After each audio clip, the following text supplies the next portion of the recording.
you become the one who has to prove something. The one who sets the standard.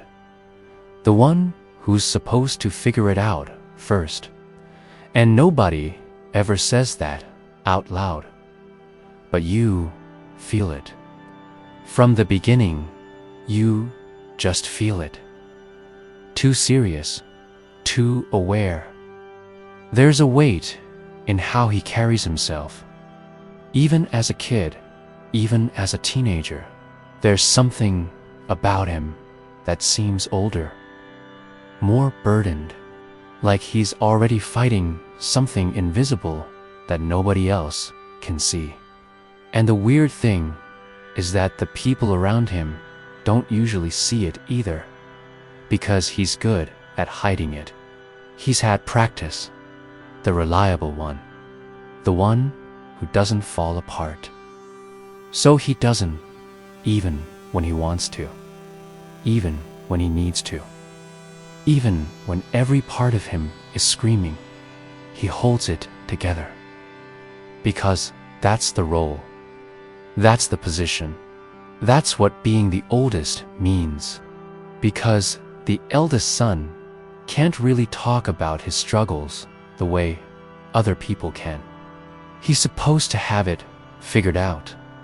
He's supposed to be the one with the answers. So when he's confused or scared or lost, he can't say it. He has to figure it out alone. He has to be the one who knows what to do, even when he doesn't. Especially when he doesn't. First, to do things. First, to make mistakes. First, to fail. First, to succeed. And everyone is watching to see how you LCH do it, because your younger siblings are going to follow. You're creating the blueprint. You're setting the precedent. You're showing what's possible and what's not. That's a lot of weight for a kid to carry. He teaches them, he protects them, and sometimes that's beautiful. But sometimes it means he's not a kid anymore. Sometimes it means he's responsible for people before he's even figured out how to be responsible for himself. And nobody thanks him for that. It's just expected. It's just what the oldest does. It transforms. Now he's supposed to be the success story. The one who made it. The one who proves that the family's struggles were worth it. His achievements become proof that hard work pays off. His failures become proof that he wasn't good enough. Either way, it's not really about him. It's about what he represents. He learns that his worth is tied to his performance, to what he achieves, to how much he can provide, to how much he can handle. Love in his world is transactional. It's earned through doing, through being useful, through achieving. And so he becomes obsessed with achievement, with success, with proving that he's worthy, that he's capable, that he was worth the investment. No amount of achievement ever feels like enough, because the standard keeps moving. There's always something more. Someone's always watching to see if he'll crack. And he can't. He won't. Because that's not who he is. That's not what's expected. So he keeps pushing. He keeps climbing. He keeps trying to reach a finish line that doesn't actually exist. It's not about wanting things to be perfect. It's about understanding on a deep level that failure isn't an option. Because failure means letting people down. Failure means exposing the cracks. Failure means proving that he's not as capable as everyone thinks he is. So, he works harder. He sacrifices more. He gives more of himself to make sure that failure never happens.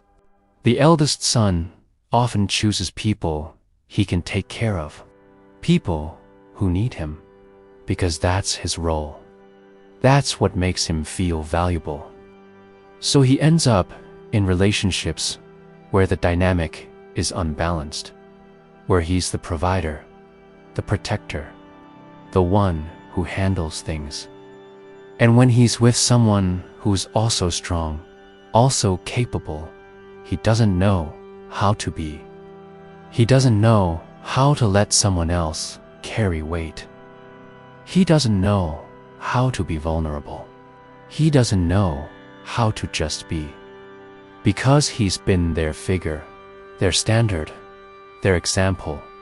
But he's also been burdened by that, resenting it sometimes, carrying guilt about that resentment, feeling like he should be proud to be the example, but feeling tired instead, feeling like they had it easier because he went first, because he made the mistakes so they didn't have to, because he paved the way. It's a low-level, constant pressure, a feeling that he's always one step away from letting someone down, that something will break if he's not watching, that people depend on him, and if he fails, everything falls apart. So he stays vigilant, he stays alert, he stays responsible. He never really rests, because the eldest son doesn't just decide to be like this. This isn't a personality trait. This is a role that was assigned to him, often implicitly, often without anyone really meaning to burden him. But it happened. Maybe there was instability. Maybe there was chaos. And the oldest son, even unconsciously, picked up on the weight. He sensed that someone needed to be the responsible one. Someone needed to hold things together. So he became that person. He became the stable one, the reliable one, the one who didn't add to the burden. And the eldest son took on the role that parent should have had. He became the one who made sure things got done, who made sure his siblings were okay, who filled the gap. And he learned that his value was in filling gaps, in being what was needed, in making up for what was missing. Who said things like, "You're the oldest, you have to be the example," or "We're counting on you," or "Show your brothers how it's done." And the eldest son internalized that. He understood that his job was to lead, to succeed, to show the way. And he took it seriously, maybe too seriously. And the eldest son learned that the way to be respected, the way to be valued, was to never show those things. So he didn't. He learned to hide, to manage, to handle things alone. People who rely on him, people who respect him. But nobody really knows him. Nobody's allowed to see him struggle. Nobody's allowed to witness his vulnerability. And so he lives in a world where he's surrounded, but also completely alone.